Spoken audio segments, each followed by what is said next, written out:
Doctor Mohammad ইউনূসের নেতৃত্বাধীন অন্তর্বর্তীকালীন সরকারের প্রতি চীনের পূর্ণ সমর্থন রয়েছে জানিয়ে ঢাকায় নিযুক্ত দেশটির রাষ্ট্রদূত ইয়াও ওয়েন আশা করেন দ্রুত দেশের পরিস্থিতি শান্ত হবে। সকালে রাজধানীর গুলশানে বিএনপি চেয়ারপারসনের রাজনৈতিক কার্যালয়ে দলের মহাসচিব মির্জা ফখরুল ইসলাম আলমগীরের সাথে বৈঠকে এ আশাবাদ জানান তিনি। মির্জা ফখরুল বলেন, চীনের সাথে সম্পর্ক আরও গভীর হবে, পারস্পরিক আস্থাও বৃদ্ধি পাবে।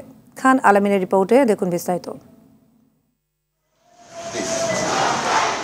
ঢাকায় নিযুক্ত চীনের রাষ্ট্রদূত ইয়াও ওয়েনের সঙ্গে বিএনপি মহাসচিব মির্জা ফখরুল ইসলাম আলমগীরের নেতৃত্বে একটি প্রতিনিধি দলের বৈঠক হয়। ঘণ্টাব্যাপী বৈঠকে বিএনপি স্থায়ী কমিটির সদস্য ডক্টর খন্দকার মোশাররফ হোসেন, আব্দুল মঈন খান, ভাইস চেয়ারম্যান আলতাফ হোসেন চৌধুরী ও আইন বিষয়ক সম্পাদক ব্যারিস্টার কায়সার কামাল উপস্থিত ছিলেন। বৈঠকে সমসাময়িক রাজনৈতিক পরিস্থিতি, দেশের অন্তর্বর্তী সরকার, অর্থনৈতিক বাস্তবতা ও চীনের সঙ্গে বাংলাদেশের দীর্ঘদিনের সম্পর্ক নিয়ে আলোচনা হয়।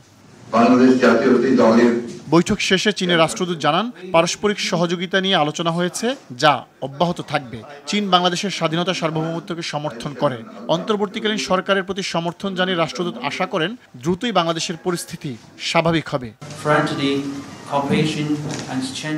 আমরা আমাদের সহযোগিতার বিষয়ে আলোচনা করেছি। আমাদের সহযোগিতা অব্যাহত থাকবে। চীন বাংলাদেশের অভ্যন্তরীণ বিষয়ে কোনো হস্তক্ষেপ করবে না। বাংলাদেশ স্থিতিশীল হবে। বর্তমান সরকারের প্রতি আমাদের পূর্ণ সমর্থন রয়েছে। মির্জা ফখরুল ইসলাম আলমগীর বলেন, চীন আধিপত্যে বিশ্বাস করে না। ভূ রাজনৈতিক পরিস্থিতিতে চীন বাংলাদেশের পাশে থাকবে বলে জানিয়েছে। চীনের সাথে সম্পর্ক আরও গভীর হবে জানিয়ে তিনি বলেন, পারস্পরিক আস্থাও আরও বৃদ্ধি পাবে। ভূ রাজনৈতিক যে পরিস্থিতি, সেই পরিস্থিতিতে চীন সবসময় বাংলাদেশের জনগণের পাশে থাকবে, এই প্রতিশ্রুতি আগেও দিয়েছেন, এখনো দিচ্ছেন।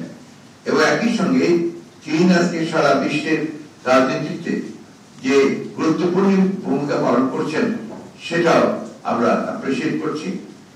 জাতীয়তাবাদী দলের সঙ্গে চীনের কমিউনিস্ট পার্টির সম্পর্ক দৃঢ় থেকে দৃঢ়তর হবে এবং আমাদের বাংলাদেশে তাদের যে বিনিয়োগ জনগণের উন্নয়নের জন্য, দেশের উন্নয়নের জন্য, সেটা আরো বৃদ্ধি পাবে।